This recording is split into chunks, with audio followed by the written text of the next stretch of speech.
although I had toyed with the idea of wrapping this up, I think I'm going to do one, maybe two new videos on Alvin Plantinga's essay Reason and Belief in God, his contribution to Faith and Rationality, edited by himself and Wolterstorff. Here we are on page 74. Plantinga says, I shall argue first that one who holds the belief in God as properly basic is not thereby committed to the view that just about anything is. I shall argue secondly that even if belief in God is accepted as basic, it is not groundless. So Plantinga is defending the idea that belief in God can be properly basic. That is to say, he's defending the idea that belief in God might be something we can rationally hold without basing it on evidence. It can be at the foundation of the structure of belief, something we accept and properly accept without evidence. Maybe we can use it as evidence for other things, but we don't need evidence for it. It's a basic belief, one that is used as evidence for other beliefs, that does not need other beliefs as evidence for it. Such a belief, all the objectors Plantinga is considering, at least the major ones, agree we do have, but a properly basic belief is not always recognized to include such a thing as belief in God. The evidence of the senses, beliefs which are self-evident, 2 + 2 = 4, or I exist, these are beliefs that are recognized as properly basic. Plantinga thinks the existence of God also could be properly basic. And here he's clarifying his thesis to explain why he doesn't think that if you recognize belief in God as properly basic, you're thereby abandoning all criteria for proper basicality. If belief in God can be properly basic, that doesn't mean just any belief can be properly basic. And it doesn't mean that you think that proper basicality is random, like there's no rhyme or reason to why we believe what we believe. If we believe some things without evidence, there still needs to be some sort of grounds for those beliefs.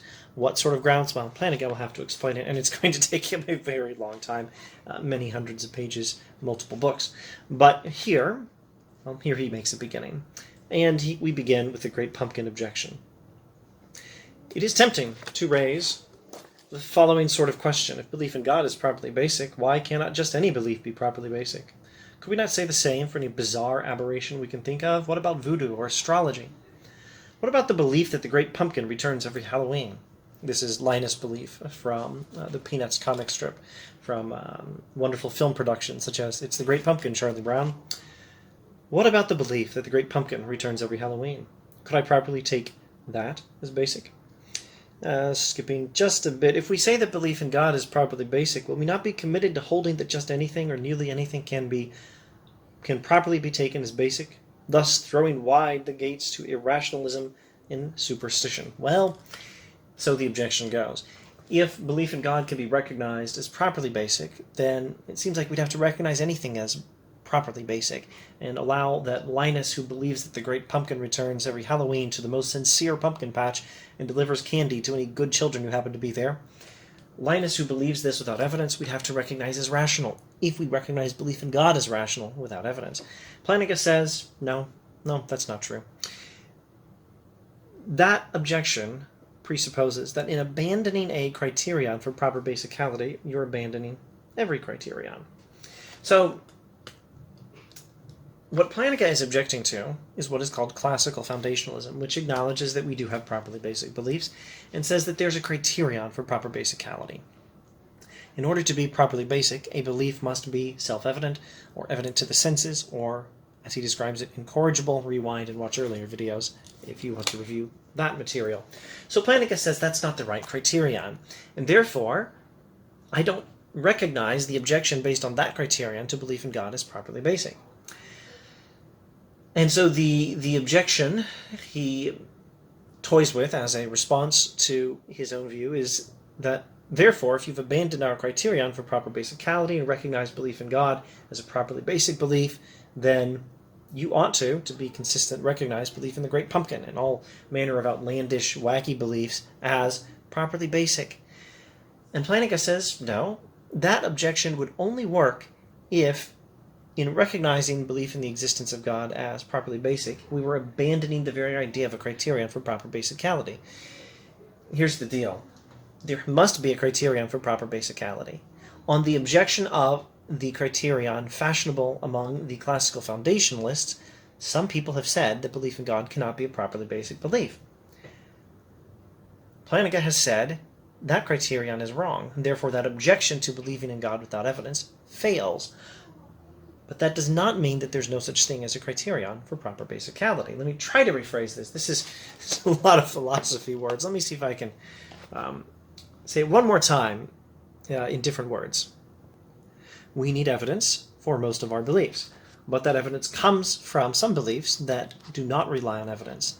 They serve as evidence for other beliefs, but not just any belief can be evidence for other beliefs and be rationally believed without evidence for it.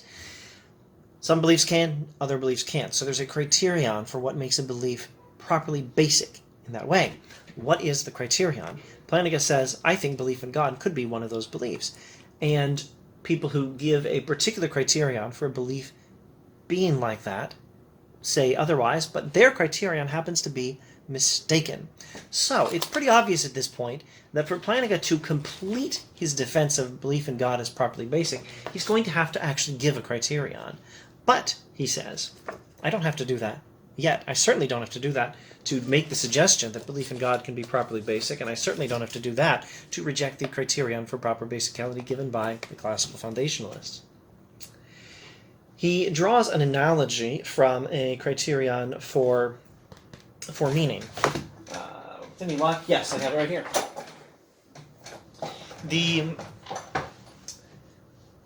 The logical positivists had a criterion for meaning. They said a statement is meaningful only if it is either analytic, which is to say the predicate is entailed by the very idea of the subject, or it's verifiable in sensory experience. This was their criterion for meaning. A sentence is meaningful only if it is one of those two things. And Plantinga says, as pretty much every philosopher now knows, that criterion for meaning is false. Now, imagine someone who says to someone who rejects that criterion for meaning, if you've rejected that criterion for meaning, you must think any random string of letters is meaningful. Plantinga says, no, I still believe there's a criterion for meaning. If I reject the ridiculous criterion for meaning these guys touted, that doesn't mean I think there's no such thing as a criterion for meaning. Not every string of letters is meaningful. There's still such a thing as a distinction between a meaningful sentence and a meaningless one. 'Twas brillig and the slithy toes did gyre and gimble in the wave, a lovely line from Jabberwocky by Lewis Carroll. This doesn't mean anything. And a person can quite properly say, this does not mean anything.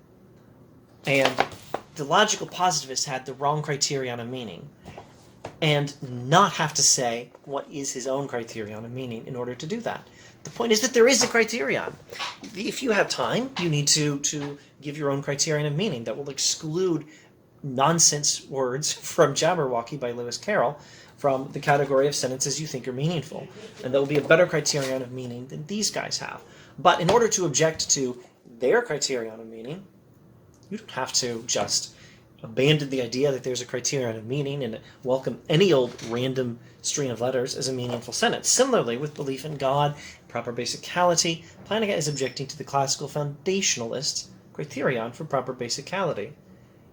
That doesn't mean that he believes there's no such thing as a criterion. It just means their criterion was wrong, and as far as he can tell, belief in God can be properly basic.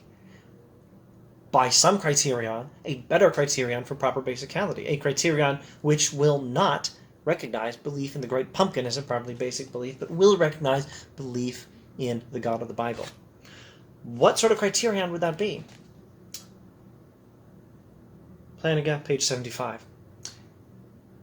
This objection betrays an important misconception. How do we rightly arrive at or develop criteria for meaningfulness or justified belief or proper basicality, skipping a bit? And this raises an important question, one Roderick Chisholm has taught us to ask.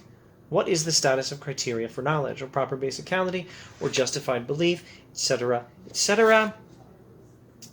And I think I won't read just now from page 77, but I'll try to explain very briefly what he just did. He pointed out that it's possible to reject the classical foundationalist criterion for proper basicality and say belief in God can be properly basic without yet having stated a criterion for proper basicality, and that means you're free to say belief in God is properly basic, belief in the Great Pumpkin is not, by the correct criterion for proper basicality. What is that criterion? Well, if I had time, maybe I could give it, and there's a good way to figure out what is that criterion. You can give a criterion for proper basicality, but you need to use the right strategy for articulating what is the criterion for proper basicality. The right strategy is described in Roderick Chisholm's article, speech, chapter of this book, The Problem of the Criterion. In The Problem of the Criterion, Chisholm, chapter 5, in this particular book, originally a speech at Marquette University, I believe, the Problem of the Criterion explains that the way to come up with an epistemological criterion is inductive. Well, there's more than one strategy, and Chisholm favors this strategy. He favors the strategy of inductively arriving at a criterion for knowledge by looking at things that are knowledge. Let me use this illustration. I like to think of Confucius, Aristotle, Aquinas, and Bertrand Russell as philosophers. I like to think of Shakespeare as not a philosopher.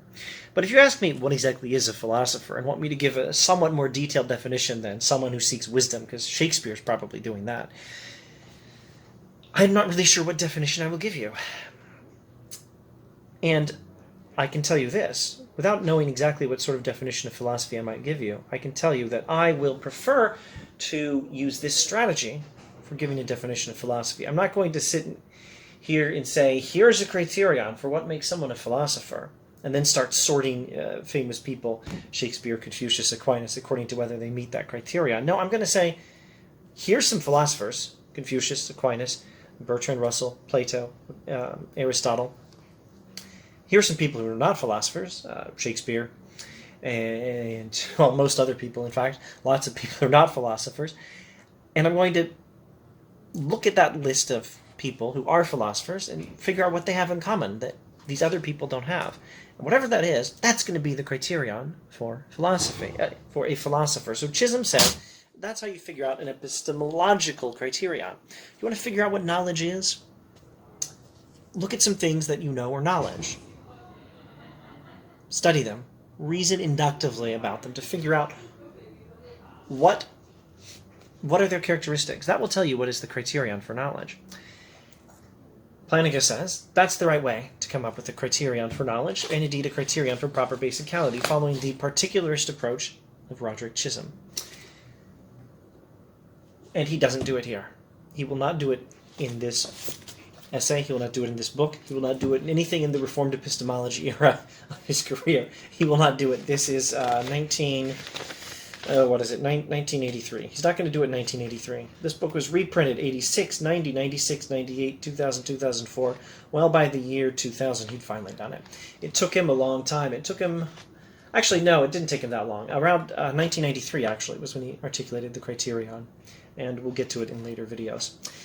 Next up in this series, I will probably talk about the idea that